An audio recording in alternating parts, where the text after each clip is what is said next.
Garuda Kitchen World exclusive stainless steel సామాన్లు wholesale and retail Aziz Plaza in Hyderabad. నమస్తే, నేను విజయ్. మాజీ ముఖ్యమంత్రి కేసీఆర్ నిన్న యశోదా హాస్పిటల్ నుంచి డిశ్చార్జ్ అయిన తర్వాత హైదరాబాద్లోని బంజారా హిల్స్లో ఉన్నటువంటి నందీనగర్లోని తన స్వగృహానికి ఆయన చేరుకున్నారు. నిన్న సాయంత్రం ఇక్కడికి నేరుగా హాస్పిటల్ నుంచి డిశ్చార్జ్ అయిన తర్వాత ఈ ఇంటికి కేసీఆర్ వచ్చారు.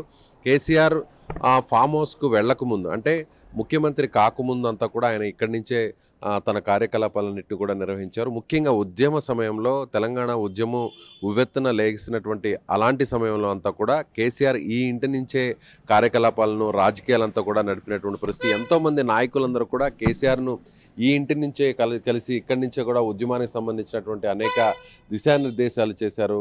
ఉద్యమాన్ని ఇక్కడి నుంచే నడిపినటువంటి కేసీఆర్ ఇప్పుడు మళ్ళీ ఆయన హాస్పిటల్ నుంచి డిశ్చార్జ్ అయ్యి, అంటే అధికారం కోల్పోయినప్పటికీ ప్రతిపక్షంలో ఉన్నటువంటి కేసీఆర్ ఇప్పుడు ప్రస్తుతం ఈ ఇంటి నుంచి రాజకీయాలు ఆయన నడుపుతున్నారు. అయితే దాదాపుగా 6 వారాల నుంచి 8 వారాల పాటు విశ్రాంతి అవసరం అంటూ డాక్టర్లు చెప్పినటువంటి నేపథ్యంలో ఫామ్ హౌస్కు వెళ్లకుండా, అంటే సిద్దిపేటలో ఉన్నటువంటి ఎర్రవల్లి వ్యవసాయ క్షేత్రానికి వెళ్లకుండా హైదరాబాద్లో ఉన్నటువంటి పాత నివాసానికి, అంటే గతంలో ముఖ్యమంత్రి కాకముందు ఉద్యమం నడిపే టైంలో కేసీఆర్ టీఆర్ఎస్కు సంబంధించినటువంటి పార్టీ వ్యవహారాలన్నింటినీ కూడా ఆయన ఇక్కడి నుంచే చక్కబెడుతూ వచ్చారు.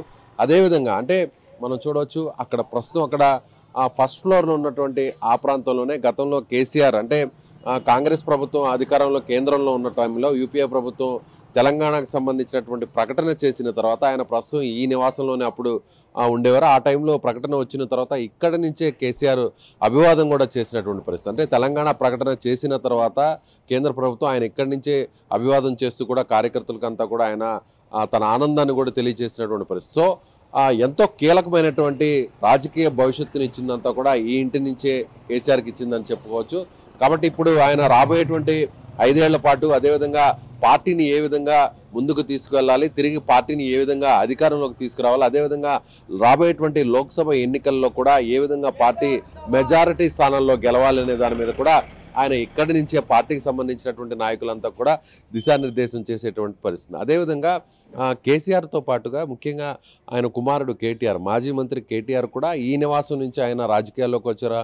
అప్పట్లో అమెరికాలో అమెరికాలో ఐటీ జాబ్ చేస్తున్నటువంటి కేటీఆర్ ఆ తర్వాత ఆయన ఇక్కడికి వచ్చిన తర్వాత ఇక్కడే అనేక మంది నాయకులకు అందరూ కూడా ఇక్కడే కేసీఆర్ ఆయన్ని పరిచయం చేయడం, ఆ తర్వాత ఇక్కడి నుంచి ఆయన రాజకీయాలన్నింటినీ కూడా నేర్చుకున్నటువంటి పరిస్థితి. అంటే రాజకీయ ఓనమాలంతా కూడా కేటీఆర్కి ఈ ఇంటి నుంచే ప్రారంభమయ్యాయని చెప్పవచ్చు. ఇక్కడి నుంచే కేటీఆర్ కూడా రాజకీయాల్లోకి ప్రవేశించారు. అదేవిధంగా కేసీఆర్ కుమార్తె ఎవరైతే కవిత ఉన్నారో, కవిత కూడా ఈ ఇంటి నుంచే ఆమె రాజకీయాల్లోకి వచ్చినటువంటి పరిస్థితి. సో కేసీఆర్ జీవితంలో, కేసీఆర్ రాజకీయ ప్రస్థానంలో, కేసీఆర్ కుటుంబ రాజకీయ జీవితంలో ఈ ఇల్లు చాలా ముఖ్యమని చెప్పుకోవచ్చు. ఈ నివాసం చాలా ముఖ్యమని చెప్పుకోవచ్చు.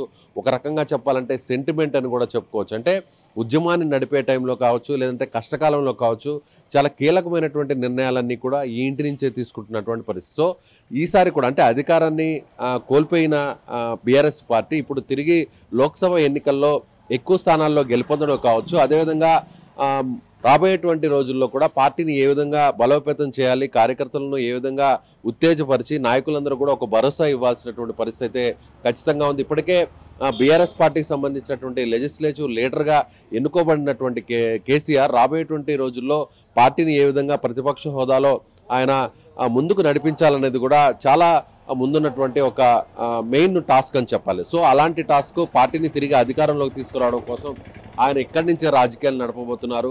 ఇక్కడ విశ్రాంతి తీసుకున్న తర్వాత తిరిగి ఆయన పూర్తిగా కోలుకున్న తర్వాత కేసీఆర్ మరింత ముందుకు వచ్చి పార్టీని ఆయన నడిపేటువంటి పరిస్థితి. ప్రస్తుతం అయితే మాత్రం తనకు సర్జరీ చేసిన తర్వాత, అంటే యశోదా హాస్పిటల్లో ఆయన ఈ నెల 7న, అంటే ఎర్రవల్లి క్షేత్రంలో ఉన్నటువంటి తన ఫామ్ హౌస్లో ఆయన బాత్రూంలో జారి పడిన తర్వాత ప్రమాదవశాత్తు ఆయన ఎడమకాలు తుంటికి సర్జరీ చేసిన తర్వాత హాస్పిటల్లో వారం రోజులు ఉన్న తర్వాత అనేక మంది ప్రముఖులు కూడా ఆయన హాస్పిటల్లో కలిసినటువంటి పరిస్థితి.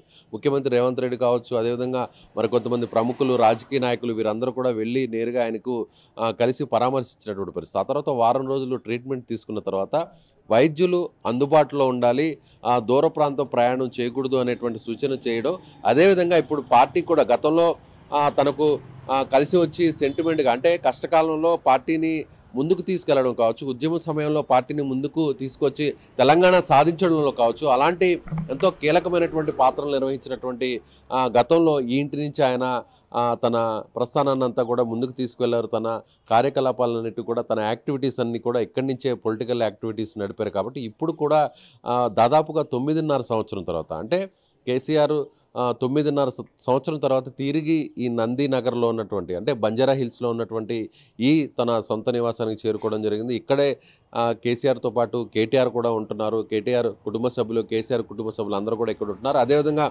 రాబోయేటువంటి కార్యకర్తలు కావచ్చు, నాయకులు ఎవరు కూడా పెద్ద సంఖ్యలో ఇక్కడికి రాకూడదు. ఎందుకంటే కేసీఆర్కి విశ్రాంతి అవసరమని కూడా ఇప్పటికే వైద్యులు సూచించినటువంటి నేపథ్యంలో కేసీఆర్ కూడా, అదేవిధంగా కేటీఆర్, అలాగే పార్టీకి సంబంధించినటువంటి ముఖ్య నాయకులందరూ కూడా అదే చెప్తున్నారు. ఎందుకంటే పెద్ద సంఖ్యలో ఇక్కడికి రావద్దు, ఆయనకు విశ్రాంతి అవసరం అని చెప్తున్నారు. అయితే కొంతమంది ముఖ్యులు మాత్రం, రాజకీయ ప్రముఖులు ఇక్కడికి వచ్చి కేసీఆర్ను పరామర్శ చేయబోతున్నారు. చాలామంది కూడా రాబోతున్నారు. ఆయన నేరుగా ఇక్కడి నుంచి హాస్పిటల్ నుంచి వచ్చిన తర్వాత కేసీఆర్ అంటే ఆయన నడుచుకుంటూ, అంటే సహాయకుల సహకారంతో ఆయన నడుచుకుంటూ వాకర్తో ఆయన లోపలికి వెళ్ళినటువంటి పరిస్థితి. సో తిరిగి రెట్టించినటువంటి ఆరోగ్యం, ఉత్సాహంతో కేసీఆర్ మళ్ళీ పార్టీని ముందుకు తీసుకెళ్తారు. రాబోయేటువంటి లోక్సభ ఎన్నికల్లో కూడా పార్టీని మెజారిటీ స్థానంలో గెలిపిస్తారంటూ కూడా కేసీఆర్ అభిమానులు, అలాగే బీఆర్ఎస్ పార్టీకి సంబంధించినటువంటి నాయకులు, కార్యకర్తలు చెప్తున్నారు. ఇది కేసీఆర్ నివాసం వద్ద నుంచి తాజా అప్డేట్. కెమెరామెన్ నరేష్తో విజయ్, సుమన్ టీవీ, హైదరాబాద్ నుంచి.